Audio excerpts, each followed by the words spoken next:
da'dooda markii la isku geeyo waxay noqonaysaa 214 sano. lamaanahan ayaa waxay isguursadeen February 1941 waa 1941 waa dagaalkii labaad ee adduunka intuusan dhammaan.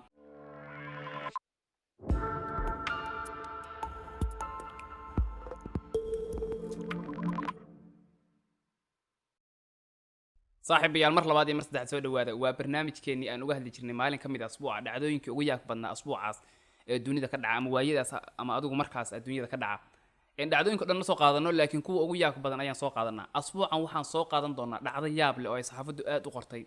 waxa dhintay asbuucan mid ka mid ah lamaanihii ugu da'da weynaa adduunka. lamaanahan ayaa da'dooda markii la isku daro waxay gaaraysay 214 waa 214 sano. lamaanahan ayaa waxay u dhasheen wadanka Ecuador bishii Agosto ee in soo dhaaftayna waxay ku guuleysteen oo waxay galeen buugga lagu kaydiyo dhacdooyinka yaab kale adduunka, waxayna noqdeen lamaanaha ugu da'da weyn adduunka. waxay jiraan isku darka da'dooda 214 sano. lamaanahan ninka waxa la oran jiray Mora, wax asaga weeye qofka dhintay, wuxuu ku dhintay da'da 110 sano. haweeneyduna waxa jirtay da'da 104 sano. da'dooda markii la isku geeyo waxay noqonaysaa 214 sano.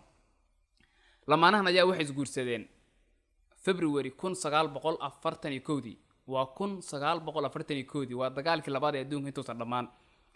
1941 wallahi waa xilli hore weey, dagaalkii labaad ee adduunka intuusan dhammaan weey, waa xilli hore.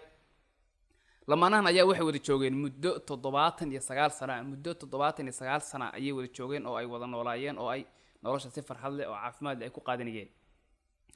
qisada guurka lamaanahan ayaa waxay ahayd qiso cajiiba. markii hore Mora oo ahaa wiilka, yani markaas wiil buu ahaa, laakiin ninka ama odayga hadda dhintay ayaa barigaas qoyskiisa ayaa waxay diideen inuu guursado gabadhan. way diideen, gabadhan ma guursanaysid bay yiraahdeen. sida dabcan dhacda marka qaar labada dhinac isguursanaya mid baa laga yaabaa qoyskiisa inuu kan kala diido inuu guursado, laakiin uu ka dhag adeegay gabadhanna waa uu guursaday. ugu dambeyn adigu qoyskii waaye dambe iyo sanado dambe way ku waafaqeen markuu guursaday, waxayna wada joogeen muddo 79 sano ah. lamaanahan ayaa waxay kala dhaleen 5 caruur ah, waxayna yani awoowo u yihiin 11 caruur. sidoo kale waxay awoowo labaad u siihiin 20 caruur.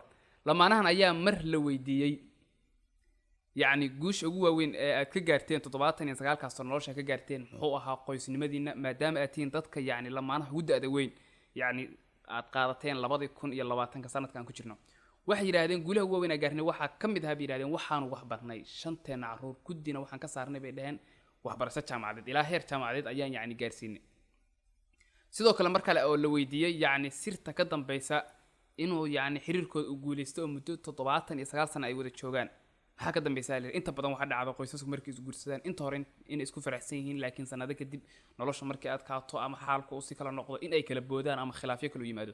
79 sano sidee ayaad u wada joogteen ayaa leeyahay. waxay ku jawaabeen 79 sano waxaan u wada joognay waxa naga dhaxeeya jacayl iyo is-ixtiraam dhab ah oo dhaba bay yiraahdeen.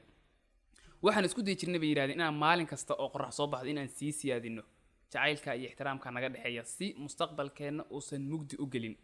saaxiibayaal dhacdada ayaa waxayd mid ka mid ah dhacdooyinka ugu yaab badnaa ee waayadan dambe ay saxaafadu qorisay, yani lamaane 214 sano markii la isku daro da'dooda ay jirto 79 sano wada joogay.